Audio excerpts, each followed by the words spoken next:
আসসালামু আলাইকুম। স্বাগতম সবাইকে। মাছের ভীষণ মজাদার একটি রেসিপি নিয়ে চলে এলাম। আজকে রান্না করব শোল মাছের ঝোল। শোল মাছের এই ঝোল রান্নাটা খুবই মজাদার হয়, ভাতের সাথে দারুণ লাগে। একদম সহজ রেসিপিতে আজকের এই শোল মাছের ঝোল রান্না আপনাদের সাথে শেয়ার করেছি। আশা করছি আপনাদের ভালো লাগবে। রান্নার জন্য আমি এখানে মিডিয়াম সাইজের একটা শোল মাছ কেটে ধুয়ে পরিষ্কার করে নিয়েছি। আমি এখানে শোল মাছের লেজ মাথা সহ নিয়ে নিয়েছি। মাছটা এখানে পছন্দ মতো সাইজ করে কেটে নেওয়া যাবে। আমি এরকম একটু চাকচাক করে কেটে নিয়েছি। এটা ছোট টুকরো করে কেটে নিয়েও রান্না করে নেওয়া যাবে। প্যানে আমি প্রথমে নিয়ে নেব 1 কাপ পরিমাণ পেঁয়াজ। পেঁয়াজটা গোল চাকচাক করে কেটে নিয়েছি। এখানে ছোট সাইজের পেঁয়াজগুলো নিয়েছি আমি। পেঁয়াজের পরিমাণটা এখানে একটু বেশি দিচ্ছি। এখন হাত দিয়ে পেঁয়াজটাকে আমি একটু চটকে নরম করে নেব। পেঁয়াজটা এখানে বেটেও ব্যবহার করা যাবে। আমি পেঁয়াজটা কেটে দিয়েছি। পেঁয়াজটা আমি চটকে একটু নরম করে নিয়েছি। এখন দিয়ে দেব লবণ স্বাদ মতো। শুকনো মরিচের গুঁড়া দিয়ে দেব 2 চা চামচ পরিমাণ। জিরার গুঁড়ো দিয়ে দেব 1.5 চা চামচ পরিমাণ। আমি এখানে কোনো ধনিয়ার গুঁড়া ব্যবহার করছি না। হলুদের গুঁড়া দিয়ে দেব 1/2 চা চামচ।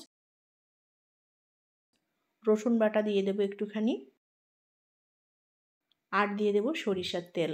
আমি এখানে 2 টেবিল চামচ পরিমাণ সরিষার তেল দিয়ে দিলাম।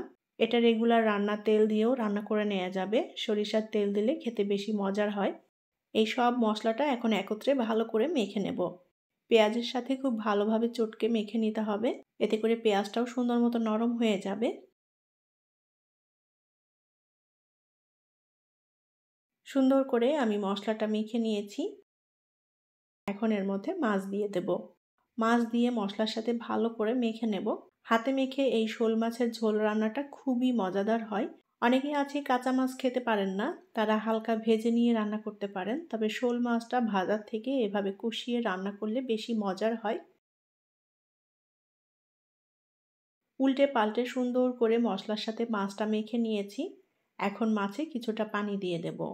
এই পানিতে আমি মাছটা প্রথমে ভালো করে কষিয়ে নেব। শোল মাছটা বিভিন্নভাবেই রান্না করা যায়। আজকে আমি যেভাবে রান্না করছি হাতে মেখে, এভাবে রান্না করলেও কিন্তু অনেক বেশি মজার হয় এই মাছ রান্নাটা। এখন প্যানটা ধরে আমি চুলায় বসিয়ে দেব। মাঝারি আঁচে আমি মাছটা রান্না করে নেব। আলতো করে একটু নেড়েচেড়ে দিতে হবে, যেন মাছটা সব দিকটাই সমানভাবে সেদ্ধ হয়ে যায়, মশলাটাও মিশে যায় মাছের মধ্যে ভালো করে। আর যে পানি দিয়েছি এই পানিতে মাছটা প্রথমে ভালো করে কষিয়ে নেব। পানিটা টানিয়ে নিতে হবে।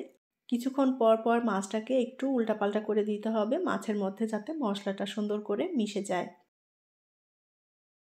মাছ কষানোর জন্য যে পানি দিয়েছিলাম পানিটা প্রায় টেনে এসেছে। মাছটাকে এখন ভালো করে কষিয়ে নিতে হবে মশলার সাথে।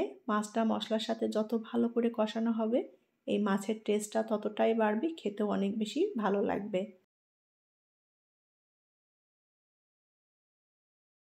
নেড়েচেড়ে আমি মাছটা মশলার সাথে সুন্দর করে কষিয়ে নিয়েছি।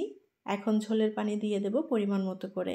মাখা মাখা ঝোল হবে, আমি পানিটা সেভাবে দিয়ে দিয়েছি। মাছের ঝোল ভালোভাবে ফুটে উঠেছে। এখন এর মধ্যে দিয়ে দেব টমেটো। আমি এখানে 2টা টমেটো ফালি করে কেটে নিয়েছি, আর এই টমেটোগুলো ফ্রোজেন করা ছিল।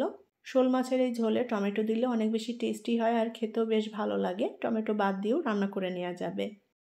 ঢেকে দিয়ে কিছুক্ষণ রান্না করে নেব।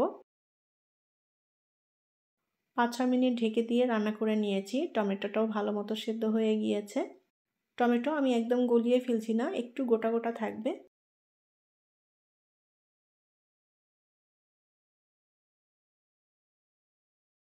এখন এর মধ্যে দিয়ে দেব ধনেপাতা কুচি।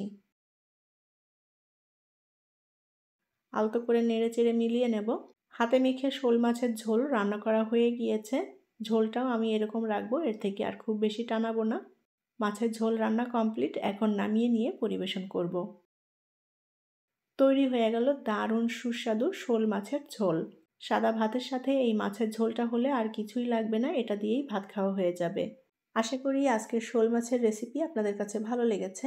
রেসিপিটি যদি ভালো লাগে লাইক, কমেন্ট এবং শেয়ার করবেন। পরবর্তী রেসিপি দেখার আমন্ত্রণ জানিয়ে বিদায় নিচ্ছি। আল্লাহ হাফেজ।